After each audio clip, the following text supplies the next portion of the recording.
Bienvenue à tous. Découvrons aujourd'hui le roman Ville cruelle d'Esa Boto, pseudonyme d'Alexandre Bihidi. Ce livre publié en 1953 comporte 234 pages et 13 chapitres.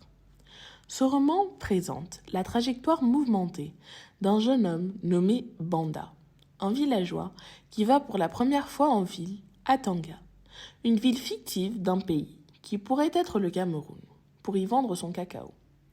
Son père est mort et il a repris l'exploitation. L'argent obtenu devra lui permettre de soigner, il espère, sa mère très malade et de lui faire plaisir en se mariant.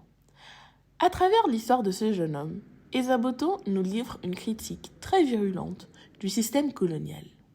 Et c'est à Tanga, en ville, que Banda va découvrir les différentes ramifications d'une puissance qui s'exerce à travers de nombreux acteurs. Dans cette vidéo, nous nous focaliserons sur la police, l'école et la justice.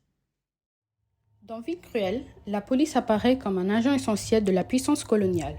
Celle-ci est composée de deux types de police, les gardes territoriaux et les gardes régionaux. Les gardes territoriaux sont des hommes du nord du pays, présentés comme des hommes, comme le disent à la page 165, grands, forts, imperturbables, et insensibles et en tant que tels d'excellents agents de force coloniale, parce que ce sont des étrangers dans cette ville du Sud. Les gardes régionaux sont du Sud et donc peut-être davantage poussés à se montrer indulgents face à leurs frères, comme on le voit lorsqu'ils laissent s'échapper des mécaniciens qui ont molesté leur patron français après plusieurs mois de salaire impayé. Quoi qu'il en soit, ces policiers peuvent agir en toute impunité et ils soutiennent la corruption des fonctionnaires du service qualité du cacao. Parce que Banda ne savait pas qu'il fallait mouiller la barbe du contrôleur, c'est-à-dire leur donner un dessous de table, ce dernier déclare « Mauvais ce cacao, très mauvais, au feu !» L'incompréhension du jeune homme est totale. Banda frémit de colère, ses yeux s'embuèrent de larmes. « Non, rugit-il, ce n'est pas vrai, mon cacao est bon !» à la page 46. Son cacao lui est donc supprimé pour être prétendument brûlé. Évidemment, il n'en est rien. Banda se demande si les gardes régionaux qui ont assisté à la scène ne sont pas complices quand il les entend marcher derrière lui plus tard dans la journée. Il les entendait rire aux éclats. Ils avaient oublié l'accident, eux. Ou bien ils le narguaient. En tout cas, s'ils ne le sont pas, ils ne font rien. Comme d'ailleurs, le matin, lors du contrôle, ils laissaient le désordre s'installer dans la queue d'attente du contrôle, face au désordre grandissant. Les gardes régionaux, débordés, furent réduits au rôle peu brillant du spectateur impuissant, tout en promettant de sévir quand il le pourrait, à la page 34. Comme l'oncle de Banda le lui révélera plus tard, de nombreuses plaintes ont été déposées contre les contrôleurs qui s'approprient ainsi le cacao, mais elles n'ont jamais abouti. La police protège les fonctionnaires corrompus, et c'est le petit peuple qui est victime de ces abus de pouvoir. D'ailleurs, lorsqu'il est question de police dans Ville cruelle, les sentiments qu'elle provoque dans la population sont souvent évoqués. Pendant le roman, on peut noter une méfiance et inquiétude permanente des personnages. Par exemple, même quand il est seul, en pleine forêt tropicale, au petit matin, avant même que le coq chante, Banda vit dans la crainte d'être surveillé, surpris par quelqu'un, un policier peut-être, qui pourrait le voir, le dénoncer. On a l'impression qu'une espèce de climat de paranoïa permanent s'est installé. On peut le voir à la page 145 et 147, quand il regarda de tous côtés soupçonneusement. Peut-être quelqu'un était-il tapis quelque part? On ne sait jamais. De nouveau, il promena tout autour de lui, un regard circulaire, agressif et soupçonneux. Mais non, il n'y avait personne. Pourquoi avoir peur? Jamais auparavant, il n'avait cru qu'il pourrait avoir peur aussi inutilement. Il faut dire qu'il a sur lui l'argent qu'il vient de récupérer sur le cadavre de Koumé, qui était en fuite, l'argent des salaires impayés par le patron français. Il n'a pas la conscience tranquille, mais cela montre bien le climat de peur qui règne dans la colonie. Quand le cadavre de Koumé, le hors-la-loi, est retrouvé sous le pont qui sépare la ville de la forêt, on assiste à une scène de confrontation entre les gardes territoriaux et la population locale. Sans aucun commandement, ils se formèrent en carré, un carré compact, massifs, mirent baïonnettes au canon et avancèrent résolument, sans dire un mot.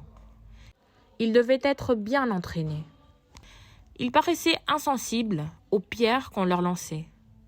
Ils avançaient en se frayant la voie à la pointe de leurs baïonnettes. La réaction de la population est très révélatrice de la terreur, mêlée d'angoisse qu'ils suscitent. Les gens, qui se tenaient en face d'eux, sur le chemin, reculèrent d'abord en hésitant.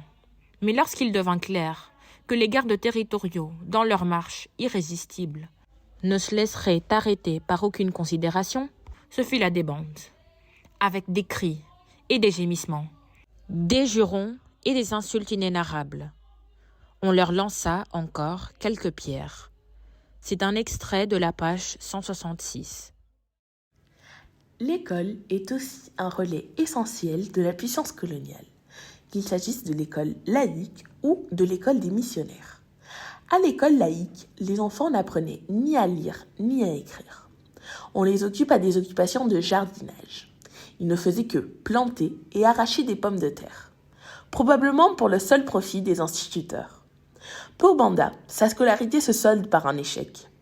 Il en ressort sans diplôme et son niveau de français est si faible qu'un interprète est nécessaire lors de son entretien avec le commissaire de police lors de son dépôt de plainte contre le contrôleur corrompu. Je ne comprenais rien. Il parlait trop vite. Pire encore, il semble avoir passé ses années à l'école dans l'angoisse. Il s'y sentait souvent sombre, timide, toujours au bord des larmes. L'école des missionnaires catholiques, de son côté, ne fait pas mieux, si on en croit ce que disait le père de Banda de son vivant. On n'y apprenait que prières et cantiques en latin, ainsi que tout le galimatia enseigné au catéchisme. Rien d'utile non plus pour avoir un métier ensuite. On le comprend, l'une comme l'autre vise à soumettre l'indigène en le privant de tout esprit critique et de toute autonomie. Il est dressé dès l'enfance à obéir, travailler, se soumettre. On lui remplit d'esprit, de bonnes inutiles qui lui laissent penser que la vie terrestre n'est que souffrance, mais que la vie éternelle l'attend, et s'il la supporte sans se rebeller.